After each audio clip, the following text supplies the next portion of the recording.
Nasional 8 edisi 8 Mac 2015 genap setahun selepas tragedi MH370. Laporan interim siasatan MH370 perlu dikaji segera.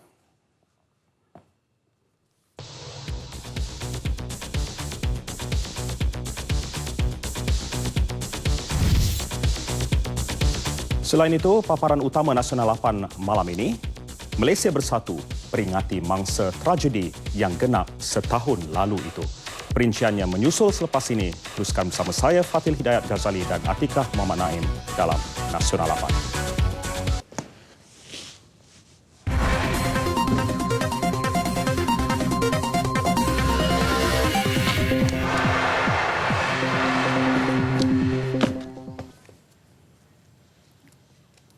Genap setahun, persoalan ini terus bermain di fikiran semua. Di mana MH370, kerjasama pencarian libatkan 26 negara, puluhan aset, kos jutaan ringgit, pemetaan lautan sejauh ratusan ribu kilometer persegi. Kesemua usaha itu sudah dan akan terus dilakukan demi mencari pesawat MAS itu. Dan sejak pagi 8 Mac setahun lalu, dari perairan Selat Melaka, Laut Andaman, Laut Cina Selatan hingga ke Lautan Hindi, usaha pencarian tidak pernah berhenti. Hanya berbekalkan perbualan terakhir juruterbang dan isyarat terakhir yang dikesan satelit, ia setakat ini masih tidak mencukupi bagi membantu pasukan mencari. Namun, seperti yang dijanjikan pemimpin negara, pengakhiran yang dinanti-nantikan keluarga dan waris akan tiba jua. Kenyataan interim hari ini memberi petunjuk kepada semua pihak tentang fasa pencarian MH370 ketika ini.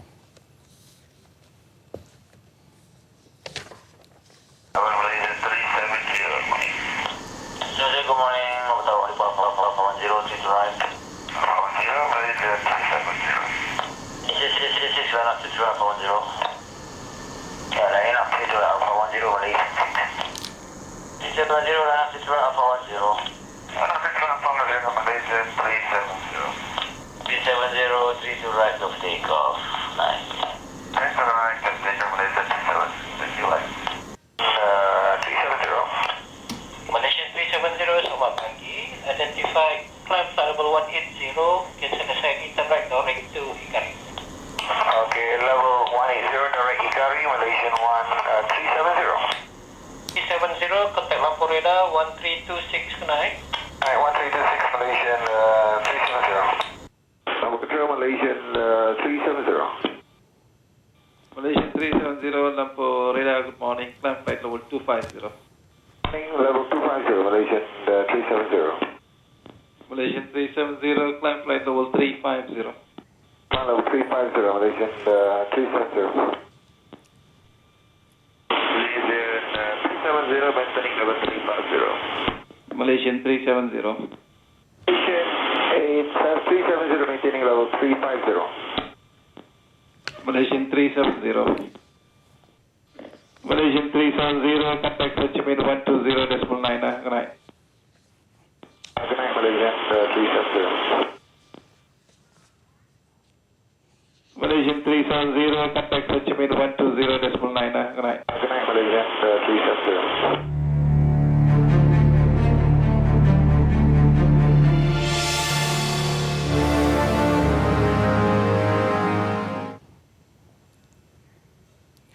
Lebih 120 individu ditemu bual pasukan penyiasat antarabangsa yang ditubuhkan Malaysia bagi menyiasat dengan sedalam-dalamnya tentang apa sebenarnya yang berlaku kepada MH370. Petugas Jabatan Penerbangan Awam, MAS, waris anak kapal, pengisi minyak pesawat, penyaji makanan untuk penerbangan, pencuci pesawat, pengendali dan operator kargo, penghantar barangan, pembekal, malah penerima konsain, semuanya tidak dikecualikan. Objektif utama siasatan adalah mencegah berlakunya kemalangan atau kejadian serupa pada masa akan datang. Bukannya bertujuan meletakkan tuduhan atau liability kepada mana-mana pihak. Perkara itu terkandung dalam kenyataan interim yang disediakan pasukan penyiasat keselamatan Lampiran 13 ICAO Malaysia mengenai MH370 yang diketuai Datuk Kok Su Chon. Pelbagai kaedah diguna, rakaman audio pengawal trafik udara, rekod penyelenggaraan pesawat 9mm RO dan juga profil simulator penerbangan pesawat. Temu ramah lebih 120 individu berkaitan, semakan rekod pengendali dan pengangkut kargo selain laporan dari pejabat trafik udara Malaysia, Indonesia, Vietnam, Thailand dan Singapura.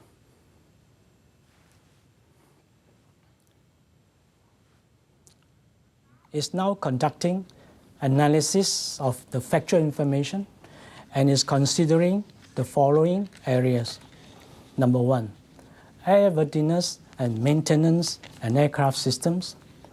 Number 2, ATC operations from 1719 to 2232 UTC on 7 March 2014 or 0119 to 0632 Malaysian time on 8 March 2014.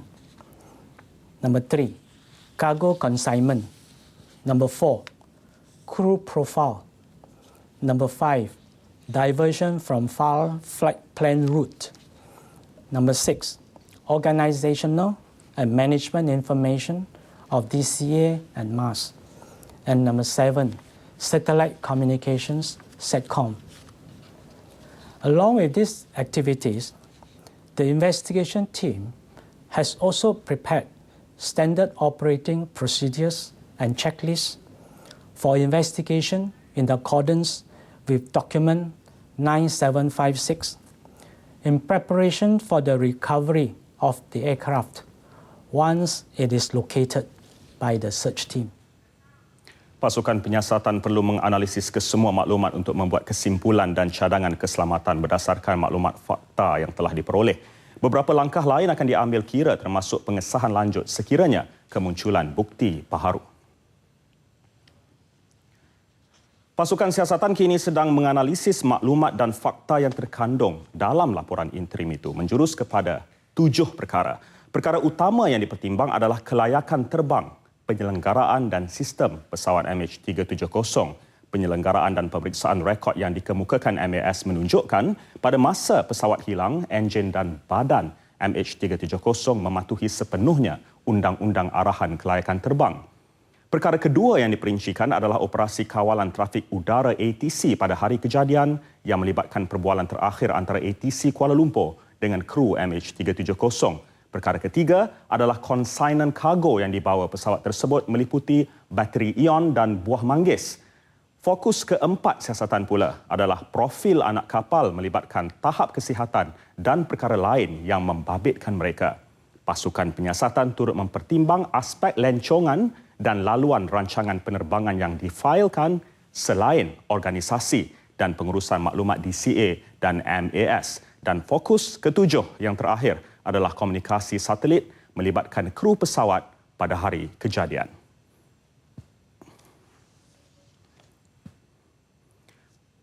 Menteri Pengangkutan Datuk Seri Liau Tiong Lai pula sudah mengarahkan kementeriannya membuat kajian segera terhadap maklumat fakta dikeluarkan bersama kenyataan interim oleh pasukan penyiasat antarabangsa mengenai MH370 hari ini. Dalam satu kenyataan, beliau berkata pihaknya akan mengambil kira maklumat dan fakta setebal 578 muka surat dalam laporan interim itu dan mengambil tindakan sewajarnya sebaik kajian berkenaan selesai. Bagi pakar oseanografi, Profesor Dr. Muhammad Rizal Arshad, kenyataan interim itu memberi maklumat terperinci yang jauh daripada spekulasi. Setiap maklumat dan fakta ataupun fasa pencarian dilakukan dengan sokongan bukti yang diperoleh melalui data-data sokongan yang dikongsi agensi berkaitan. Saya merasakan bahawa kenyataan interim pada hari ini akan membuang banyak spekulasi tentang bahawa ada sesengah data yang dirahsiakan atau yang tidak diceritakan dan menyebabkan timbul begitu banyak teori-teori konspirasi dan sebagainya. Dan walaupun tidak dinafikan, laporan interim juga akan membuka banyak lagi soalan-soalan lain, tapi sekurang-kurangnya ia akan meningkatkan keyakinan bahawa tidak ada yang cuba disembunyikan daripada proses pencarian yang dibuat sehingga kini. Sementara itu, bekas Ketua Juruterbang Serantau MAS, Datuk Kapten Nik Huzlan Nik Hussein menyifatkan kenyataan interim itu amat komprehensif dan berlandaskan perundangan. Dalam satu investigation, dalam satu penyiasatan yang rumit seperti MH370, spekulasi pun diorang akan selidik. Dia tak adalah menepis kosong sahaja. Apa-apa yang didengar, dia akan selidik. Yang fakta pun akan diselidik. Tapi ini akan ditapis dari spekulasi yang kalau nak masukkan ke semua spekulasi nampak macam kartun pula. Ya, jadi diorang akan adalah cara-cara, ciri-ciri SOP yang akan jadi satu filter, jadi satu tapisan apa yang masuk akal dan apa yang mungkin tak masuk akal.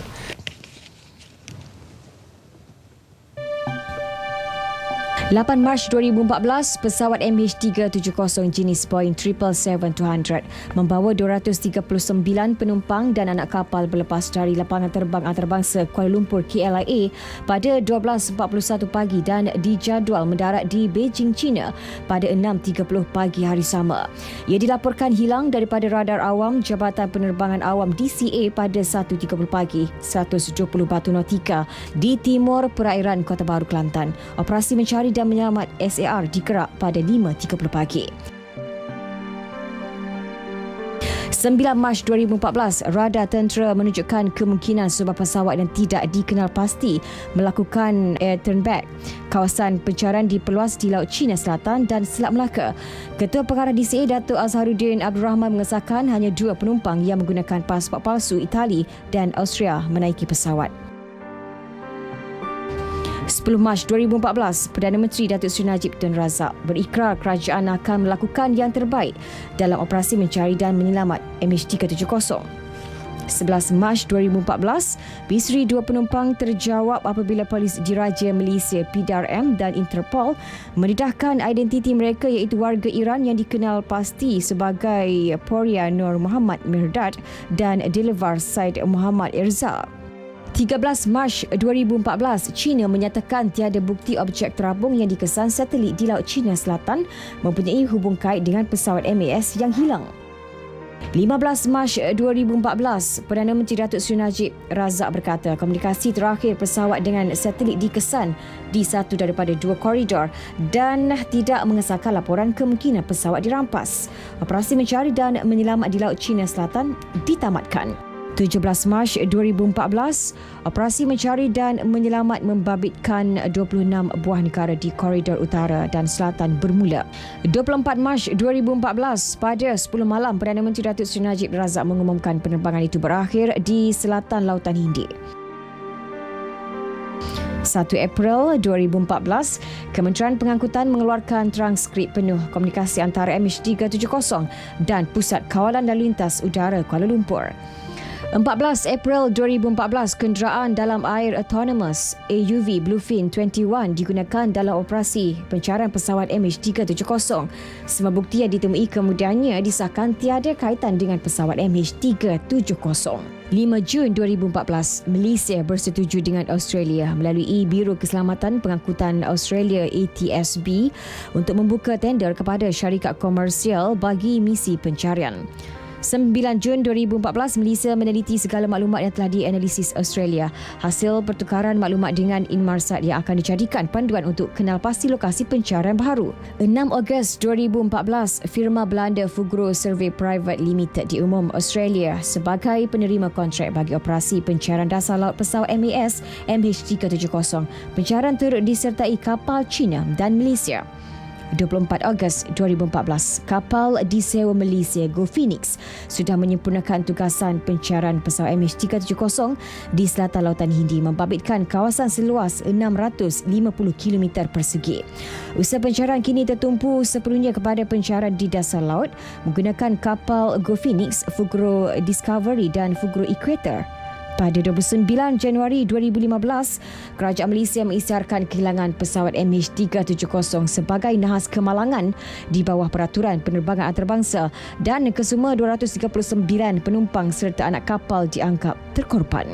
Ketika membuat pengumuman itu, Kerajaan Malaysia menegaskan bahawa misi mencari pesawat Boeing 777 itu tetap menjadi keutamaan. Pengumuman itu bagi membalikkan urusan tuntutan insurans kepada waris keluarga pesawat malang itu dijalankan dan dilaksanakan seperti yang dijanjikan sebelum ini. Perdana Menteri Datuk Seri Najib Tun Razak dalam satu kenyataan sempena genap setahun kehilangan MH370 menegaskan yang Malaysia tetap komited dalam pencarian berterusan pesawat MAS itu dan berharap ia akan dijumpai. Beliau berkata kehilangan MH370 tanpa sebarang kes serta usaha pencariannya adalah yang paling kompleks dan mencabar secara teknikal dalam sejarah penerbangan. Setakat ini, operasi mencari pesawat itu di Lautan Hindi, lokasi ia dipercayai hilang, telah meliputi kira-kira 40% daripada kawasan pencarian seluas 60,000 kilometer persegi. Menurut Datuk Seri Najib lagi, Malaysia telah menggunakan khidmat satu pasukan besar antarabangsa untuk mencari pesawat itu. Justru apa sahaja bukti kecil yang wujud dalam usaha pencarian itu diteliti.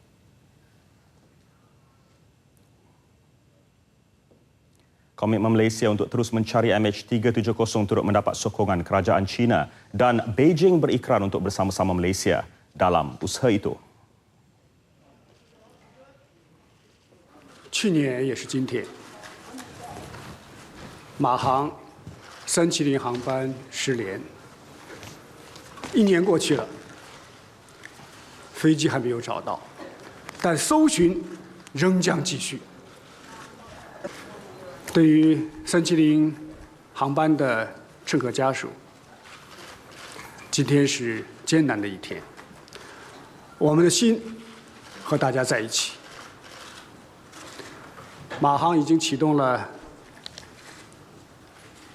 索赔的理赔的工作，我们愿意为每一位家属提供一切需要的服务。 帮助大家维护好正当和合法的权益。 Bagi Canberra pula, usaha pencarian MH370 akan diperluas daripada kawasan tumpuan ketika ini sekiranya pesawat itu tidak ditemui. Perdana Menteri Australia Tony Abbott berkata selagi mempunyai petunjuk yang munasabah ke arah pencarian pesawat malang itu, usaha berkenaan tetap diteruskan. The search continues. We are about 40% of the way through searching 60,000 square kilometres of deep ocean off the coast of Western Australia. We are reasonably optimistic of success, but if we don't succeed in this search, there is another search that we intend to make because we owe it to the families of the dead. We owe it to the travelling public to do whatever we reasonably can to resolve this mystery. It's one of the great mysteries of the 21st century, and I know that there will be a nagging doubt in the minds of billions of people until such time as we can find that plane.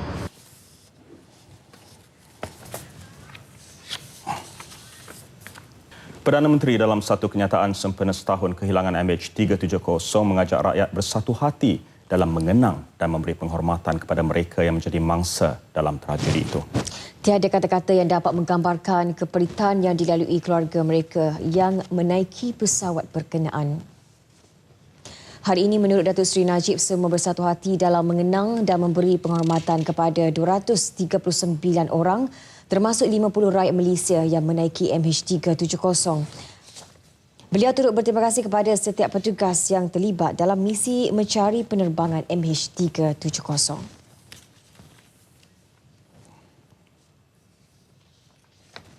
Sementara itu, pagi tadi MAS mengadakan satu majlis tertutup bagi memperingati 12 anak kapalnya termasuk seorang juruterbang dan seorang pembantu juruterbang yang hilang bersama penerbangan berkenaan.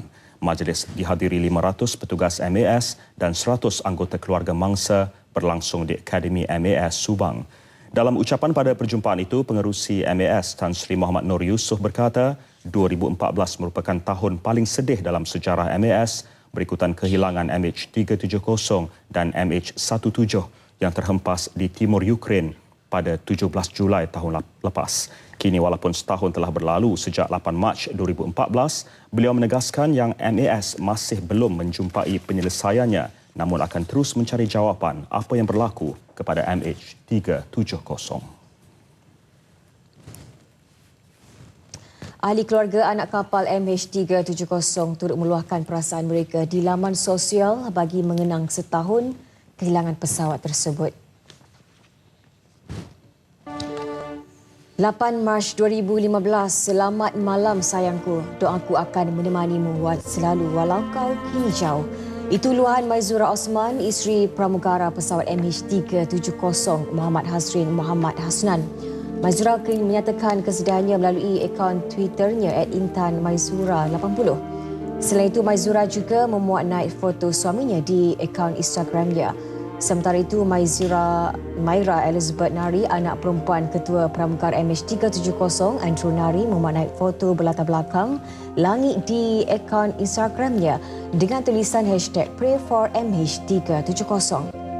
Dalam pada itu, Maira melalui akaun Twitternya menggambarkan perasaannya yang penuh emosi dengan kata-kata "Malam penuh emosi" dan #MH370 a year old.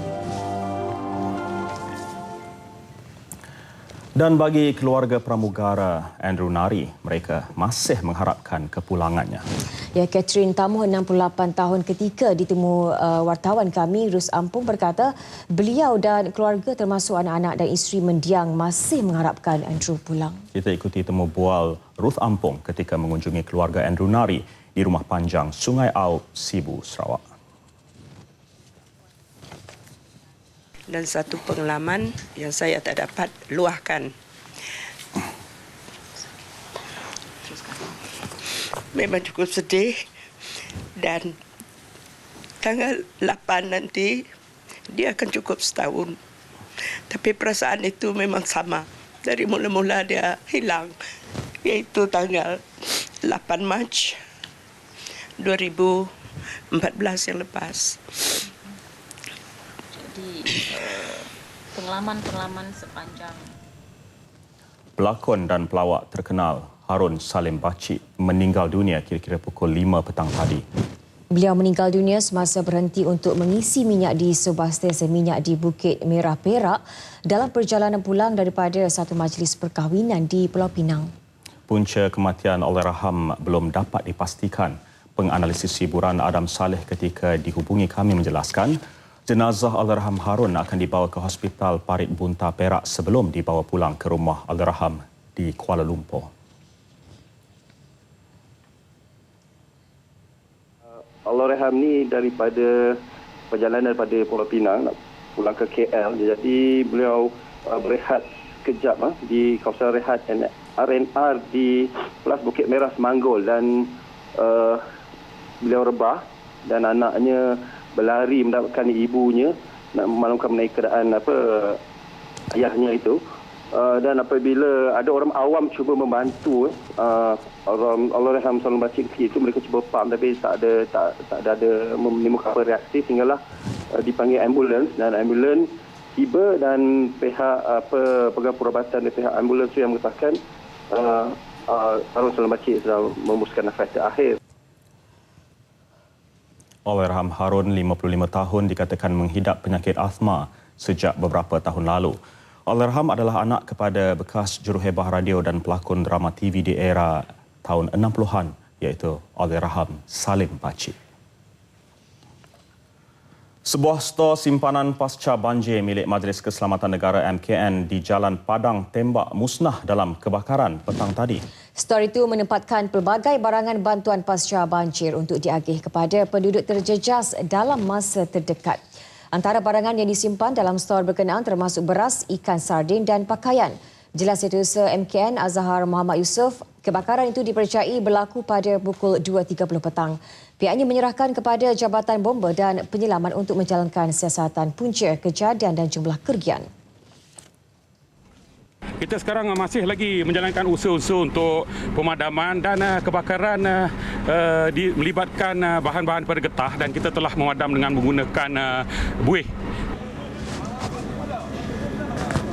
Pihak bomba menerima panggilan kecemasan kira-kira 2.15 petang dan jentera pertama tiba di lokasi adalah dari Balai Bomba Bekalan Cepat.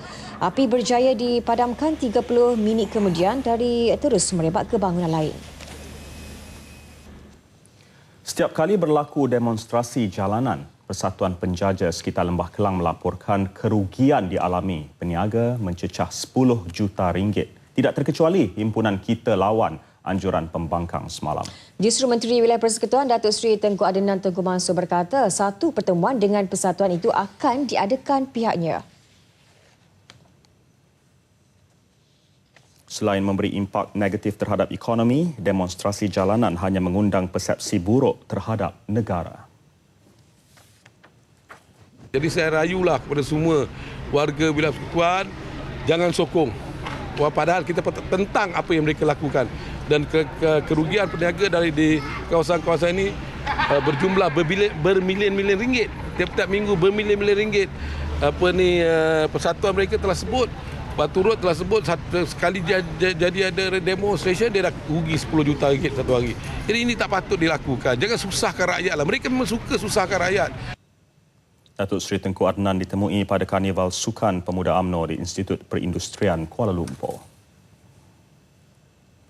Peniaga yang belum menghabiskan stok barangan boleh membuat tuntutan cukai jualan dan perkhidmatan SST sebanyak 5 dan 10% mulai bulan depan hingga September ini. Menjelaskannya, Timbalan Menteri Kewangan Datuk Ahmad Mazlan berkata peniaga yang telah membuat pendaftaran bagi cukai barang dan perkhidmatan GST pula boleh membuat tuntutan SST pada 1 April ini. Pembayaran tuntutan itu akan dibuat secara berperingkat. Syarat permohonan adalah mengemukakan sijil audit daripada akauntan bertauliah bagi tuntutan kurang daripada RM10,000. Bagi tuntutan melebihi jumlah itu, sijil audit daripada auditor berlesen perlu dikemukakan. Dalam pada itu, Datuk Ahmad Mazlan menyelar dakwaan harga barangan akan meningkat selepas pelaksanaan GST.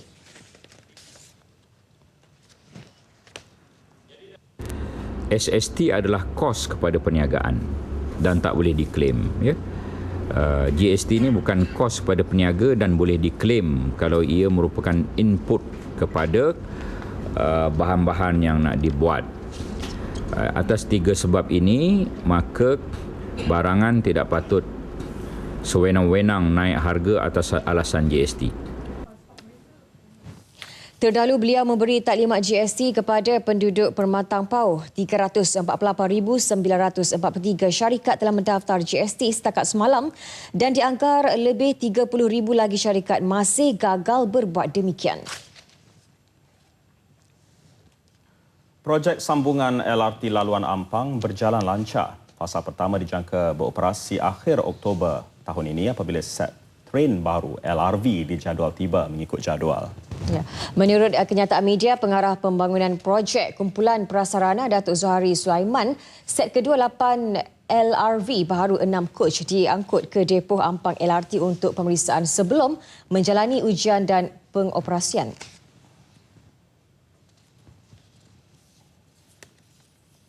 Fasa pertama projek itu menyambung laluan Ampang sedia ada ke 4 stesen baru iaitu Awan Besar, Alam Sutera, Muhibah dan Kinrara BK5. Manakala set ketiga dan keempat LVR daripada pengeluar train elektrik China CSR Zhuzhou Electric Locomotive Co Limited dijadual tiba bulan depan. Menerusi 8 train tambahan, pengguna dapat menggunakan pengangkutan awam dengan lebih selesa. Sementara itu, bagi projek lanjutan laluan Ampang akan bermula dari stesen Petaling dan melalui Kinrara, Puchong dan berakhir di Putra Heights. Lanjutan sepanjang 18.1 km itu melalui 11 stesen baru.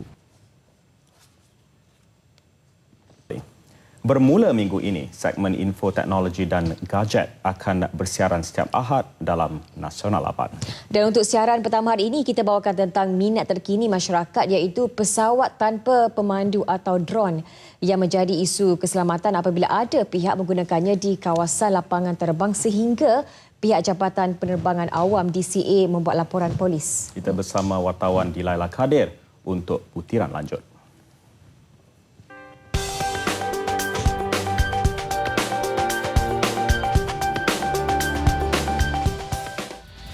Assalamualaikum dan salam sejahtera, bersama saya Dilaila Kadir dalam info teknologi dan juga gadget.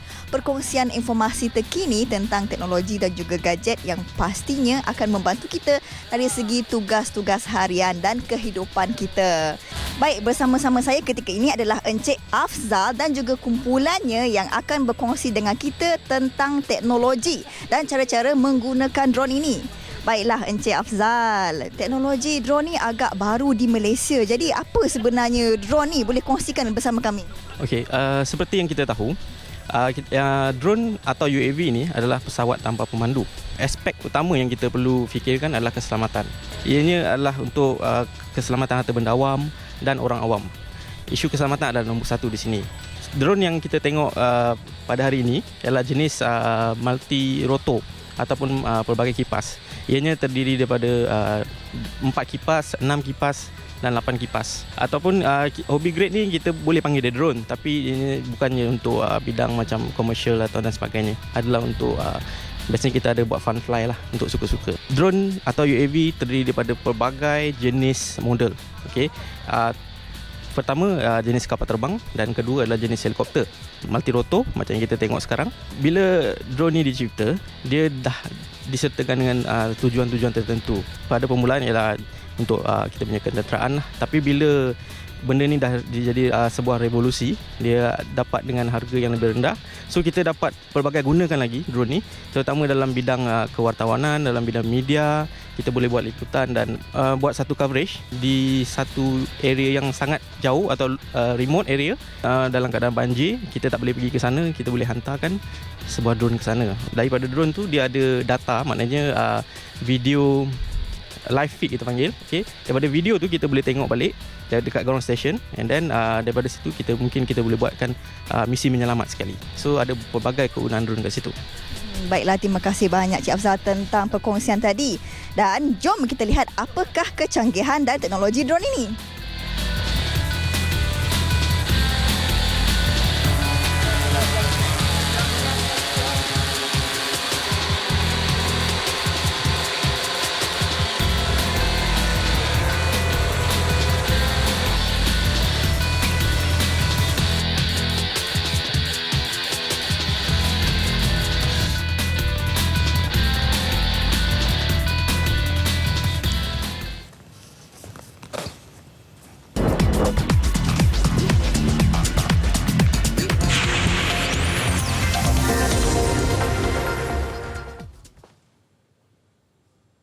Letu di Langkawi LTDL 2015 membuka tirainya hari ini di Pulau Langkawi menyaksikan pelumba Itali Andrea Guardini dari pasukan Astana muncul pemenang peringkat pertama sekaligus menyarung jersey kuning selaku pendahulu keseluruhan.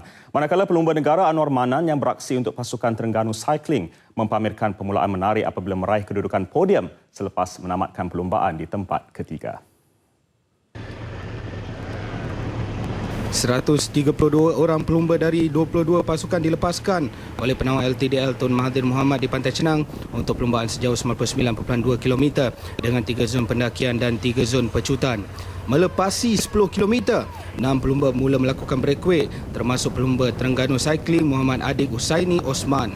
Adik bersama Lambertazo dari pasukan South East, Kiel Rijnin dari United Healthcare dan pelumba Henjiang Guan Tong Ma saling menguasai pecutan dan pendakian kelompok pendahulu ini terus mengekalkan momentum dan ketika memasuki kilometer 73 menghampiri laluan ke Mahkamah Suri, mereka meninggalkan peloton dengan masa 1 minit 30 saat.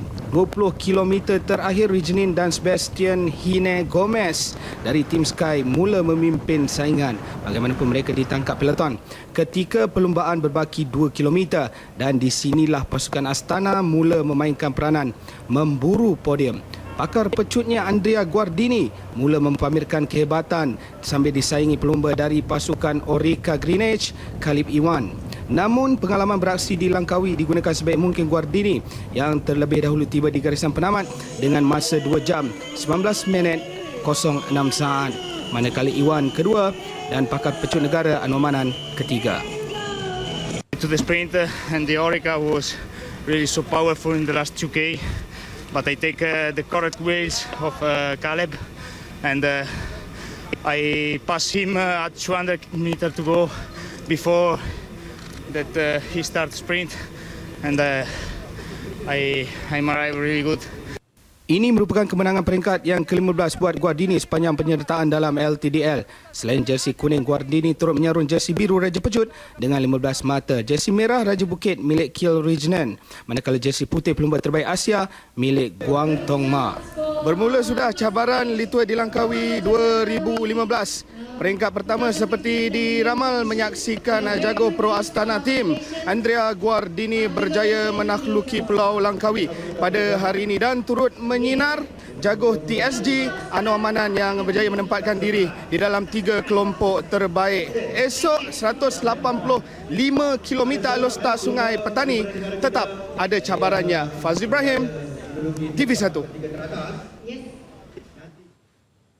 Bagi pelumba negara Anwar Manan, kejayaan menaiki podium pada perlumbaan peringkat pertama itu disifatkan sebagai satu permulaan yang baik.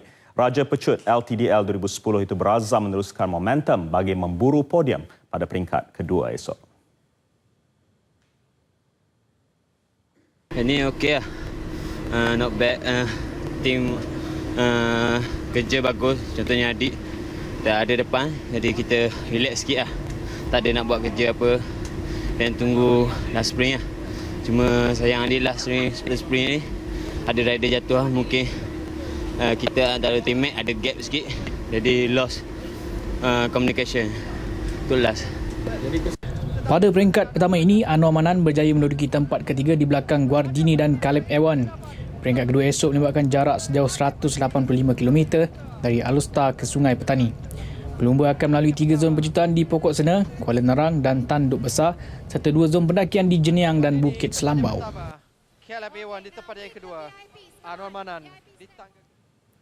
Tiada penamat di puncak Genting Highlands pada LTDL kali ini selepas pihak penganjur membatalkan laluan itu. Penganjur Human Voyage Sdn Bhd membatalkan laluan ke muncak peringkat ke-7 itu bagi memastikan keselamatan pelumba terjamin. Berikutan kerja-kerja pembinaan masih dijalankan di puncak itu. Ini adalah kali pertama Genting Highlands dikeluarkan dari laluan LTDL sejak perlumbaan berprestij ini dianjurkan pada tahun 1996. Puncak Genting setinggi 1,625 meter itu menjadi kemuncak kepada penentu Raja Bukit. Menurut pengarah teknikal LTDL Geoff Cronenberg, keputusan membatalkan laluan tersebut telah diberitahu kepada pihak Persekutuan Berbasikal Antarabangsa UCI. Ketiadaan pendakian berstatus HOS itu juga tidak akan menjejaskan status penganjuran keseluruhan LTDL kali ini. Dengan pembatalan laluan tersebut, peringkat ke-7 masih akan bermula dari Shah Alam, namun jaraknya bertambah kepada 177 km yang berakhir di Bukit Fraser berbanding 150.7 km sebelum ini. Dari Shah Alam, pelumba akan meneruskan perlumbaan ke Janda Baik sebelum menuju ke Bukit Fraser dengan 2 zon pendakian. Kita beralih ke saingan Liga Super. Selepas tamat 4 perlawanan, masih tiada dominasi mutlak daripada mana-mana. 12 pasukan bertanding. Malah saingan untuk perebutan takhta Liga masih lagi terbuka dan jurang mata antara pasukan tidak terlalu jauh. Felda United masih lagi menjadi tumpuan selaku pendahulu meskipun kedudukannya masih belum selesa. The Fighters jelas mempunyai tonik tersendiri untuk mengatasi tekanan selaku peneraju Liga selain memastikan sekurang-kurangnya satu mata berjaya diraih dalam setiap perlawanan.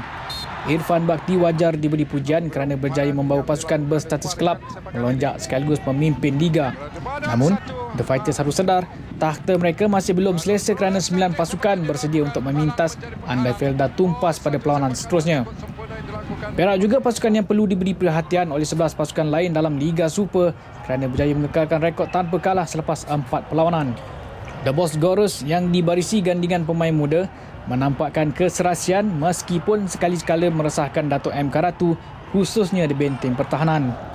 Selepas aksi tidak menentu, JDT kembali menemui sentuhan kemenangan sekaligus merancakkan lagi saingan Liga Super. 2 kemenangan, 1 seri dan 1 kekalahan setakat ini meletakkan skuad kendalian Boyan Hodak di tangga ketiga berkongsi 7 mata dengan 2 lagi pasukan Terengganu dan Kelantan. Persaingan bagi kelompok tengah juga tidak kurang hebatnya. Pasukan dari Liga Perdana yang dianggap paling mencuri tumpuan di minggu-minggu terdahulu, PDRM kian merudum. Selepas mengejutkan 2 pasukan gergasi Liga Super iaitu JDT dan Kelantan, The Corps gagal melakukannya ketika menentang Selangor. Ternyata Mehmet Durakovic lebih bersedia dan sudah membaca secap corak permainan The Corps untuk memastikan 3 mata milik The Red Giants. 2 kemenangan dan 2 kekalahan setakat ini, The Corps tidak perlu resah kerana perebutan untuk kembali ke kelompok teratas masih terbuka luas. Selepas 4 perlawanan, Pahang akhirnya melakar kemenangan sulung dalam saingan musim 2015. Namun anak-anak buah Zainal Abidin Hassan perlu bekerja lebih keras kerana tangga ke-10 bukanlah posisi yang selamat meskipun saingan musim 2015 masih lagi jauh.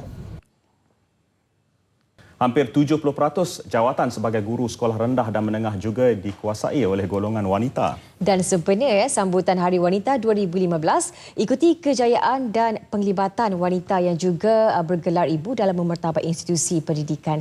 Kupasannya oleh Siti Salwa Ayusuf. Dididik dalam kalangan keluarga yang menitik beratkan agama, Badariah Ismail nekat membangunkan sistem pendidikan awal kanak-kanak berlandaskan kaedah khalifah bersama 4 rakan wanitanya. Setelah bergelar ibu, tumpuan dan minat mula berubah kepada pendidikan awal kanak-kanak. Bila dah masih ada anak kecil, kita mulakan dengan tadika. Jadi itu tahun 2000. Pada tahun 2000 kita mula tadika, tapi 1965 kita mula dengan kelas-kelas mengaji dulu. Kini setelah 15 tahun, kejayaan dilihat apabila Zul Iman berkembang kepada 49 buah cawangan di seluruh Malaysia. Bermula tahun ini, konsep sekolah dari rumah sedang dibangunkan. Sebab kita tak masuk dalam bisnes pendidikan ni sebagai businesswoman. Kita masuk dalam bisnes pendidikan sebagai pendidik. Jadi perkembangan bisnes tu berlaku di luar perancangan juga sebenarnya. Badariah juga berharap wanita berkejaya tidak melupakan keutamaan dalam pendidikan anak-anak. Berlainan dengan Ketua Pegawai Eksekutif Pintar Foundation, Karimah Tan Abdullah, beliau memberi sumbangan kepada sistem pendidikan negara dengan menyertai program-program sukarelawan untuk pendidikan kanak-kanak. Arwah ayah saya ialah seorang tukang kayu, mak saya seorang suri rumah tangga. Dengan sebuah keluarga 5 anak di mana saya yang sulung, jadi kedudukan kewangan memanglah mencabar untuk keluarga saya sebab ayah saya pada masa itu ialah pencari nafkah yang tunggal dengan pendapatan yang kecil dan tidak menentulah sebab dia tukang kayu kan. Kalau ada kerja dapat gaji, kalau tak ada kerja tak dapat upah lah. Bagaimanapun, Karimah berjaya menamatkan pelajarannya di Universiti Kebangsaan Singapura dalam bidang sains dan bekerja sebagai seorang guru di sana selama 2 tahun. Sebelum menyertai Pintar Foundation, beliau telah bekerja di pelbagai jawatan korporat dan akhirnya kembali ke bidang pendidikan. Seorang wanita janganlah merendahkan diri. Ya, dari segi kita punya kebolehan, dari segi kita punya kerohanian dan nilai, ya, sebab dengan nilai yang betul dan nilai yang bagus kita boleh menerapkan nilai itu kepada kita punya anak-anak, ya, dan ini memang adalah dengan secara langsung menyumbangkan kepada pendidikan dengan dan juga perkembangan model insan yang bagus untuk negara kita. Walaupun perlu menggalas tugas sebagai seorang ibu mahupun wanita berkejaya, wanita harus memberikan yang terbaik. Tiada kompromi, wanita juga harus berilmu agar menjadi seorang yang berkualiti. Hasrat dan matlamat perlu dicapai menjadi kenyataan. Selama Hari Wanita, we make it happen. Siti Salwa Yusuf melaporkan untuk Berita RTM. Kita kembali mengenang setahun kehilangan pesawat MAS MH370. Bagi keluarga pramugara Andrew Nari, mereka sebenarnya masih mengharapkan kepulangannya. Catherine Tamuh, 68 tahun ketika ditemui wartawan kami, Rus Ampung berkata beliau dan keluarga termasuk anak-anak dan isteri mendiang masih mengharapkan Andrew pulang. Kita ikuti temu bual Ruth Ampung ketika mengunjungi keluarga Andrew Nari di Rumah Panjang Sungai Aub, Sibu. Tanggal 8 Mac membawa cerita suka duka bagi setiap insan. Manakan tidak, bagi setiap kelahiran pastinya membawa kegembiraan. Namun tanggal 8 Mac juga ada yang meninggalkan kisah sedih jika ia melibatkan kehilangan orang yang tersayang.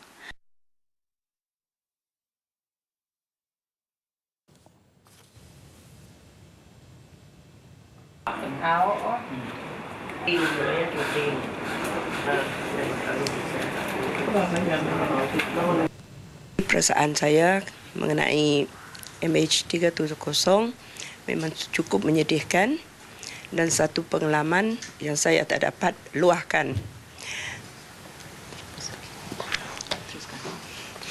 memang cukup sedih dan tanggal 8 nanti dia akan cukup setahun. Tapi perasaan itu memang sama dari mula-mula dia hilang, iaitu tanggal 8 Mac 2014 yang lepas. Menurut Catherine, mendiang Andrew adalah abang yang penyayang dan sentiasa mengambil berat tentang adik-adiknya, iaitu Barbara, Puteri Nari, Ambrose Peter dan Laura Peter. Sesungguhnya kehilangan orang tersayang ini amat berat untuk diterima. Apatah lagi jika kehilangan ini melibatkan anak, isteri, suami atau ibu bapa. Sukar, sedih, kecewa, marah, semua bercampur. Tetapi yang pasti, hidup harus diteruskan. Kepada keluarga mangsa MH370, kami sentiasa bersama anda. Apapun pencarian harus diteruskan. Itu harapan keluarga penumpang dan anak kapal MH370. Ya, mereka pasrah dan apa yang berlaku dan berharap agar semua persoalan akan terungkai. Majlis memperingati MH370 ini dianjurkan oleh ahli keluarga salah seorang mangsa yang terlibat dalam nahas tersebut.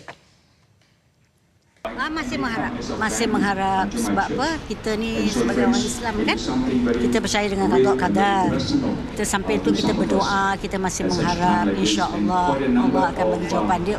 Allah, semua ni datang musibah ni daripada Allah dan Allah yang bagi musibah ni, dia katakan. Dia nak tengok kesabaran kita manusia ni, kesabaran dia sejauh mana. Terus mencari sehingga terjumpa bukti-bukti yang kata anak saya dah meninggal ke tak ada ke. Selagi tak ada bukti, saya berharap dan yakin anak saya masih ada lagi. InsyaAllah. Harapan saya tak ada lain lah. Harapan saya hanya jangan hentikan pencarian tu sebab kita nak tengok jugalah debris macam mana MH17. Diorang ada serpihan-serpihan.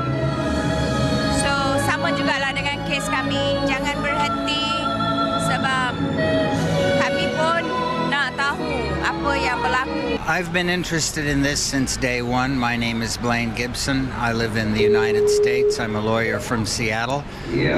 Fortunately for me, I did not know anyone on this plane, and I was not on this plane, but I could have been. We all could have been, and we all need to stay dedicated to finding these people, to finding what happened to this plane. We all need to know. We cannot give up. Majlis memperingati MH370 anjuran Voice 370 berlangsung di sebuah pusat beli belah di Sriharta Masjid Ibu Negara yang dihadiri oleh lebih 500 orang termasuk keluarga mangsa dari India, China dan Australia. Paparan itu mengakhiri Nasional 8. Ikuti pengalaman eksklusif wartawan kami Awaludin Rani yang berada 40 hari di atas kapal Go Phoenix dalam misi pencarian MH370 melalui dokumentari khas Fasa Pencarian Baharu MH370 di TV1 pukul 10.30 malam ini.